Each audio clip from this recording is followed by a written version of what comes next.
I'm Chris Driver, and this is my testimony. Growing up in the culture I was in, alcohol and drugs were pretty much a regular basis in my home. So I started using pretty early, started drinking, smoking marijuana, taking pills probably around the age of 16, 17. This continued all the way up until my late 40s.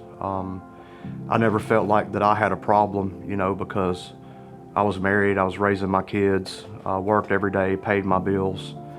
Then one Sunday morning, I just poured me a glass of vodka with a splash of orange juice, and my daughter was watching cartoons, and I said, "I love you, baby."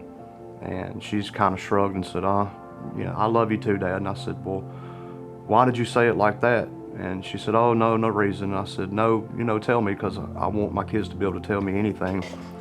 And she said, "Well, Dad, if I do, I'm just afraid you're going to get mad." And I said, "Sweetheart, I won't get mad." And she said, "Well, Dad, if you were to die today, I wouldn't know what it's like to have a real dad." And I said, "Well, honey, why are you saying that?" And she said, "Well, because, you're drunk all the time." And, so at that point in time, I realized that I actually do have a problem, that I wasn't just hurting myself, that it was really affecting my family. And that's one of the worst things that you can hear from, one of your children. I went and poured out my vodka, poured out all my Xanax, made an effort to quit drinking that day. This was on a Sunday. And by that Wednesday, I was in the ER. I was in full-blown DTs, withdrawal. Actually had to be put into a medically induced coma and intubated. 73% of the people that go through what I went through, as bad as I was, don't make it. And I always thought to myself, I'll never be one of these guys that are in rehab or, doing all that crap. And, I decided to change my life. And I come to Seven Springs, Word Alive, got in the book, met some good friends, some good staff. And every day was a struggle. It's hard. It really is. But I stayed committed to it.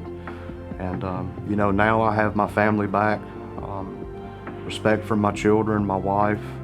And the most important thing is I respect myself now. I can actually look people in the eyes and not feel ashamed of what I may have done the night before or the day before.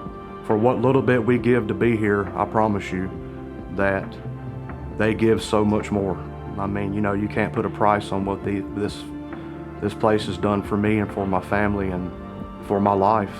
A lot of people say, "Oh man, this is just a business," they're just worried about, the business end of it. They don't really care. I say, well, you're right about one thing. It is a business, but they do care, and they're in the business of saving lives and restoring your life.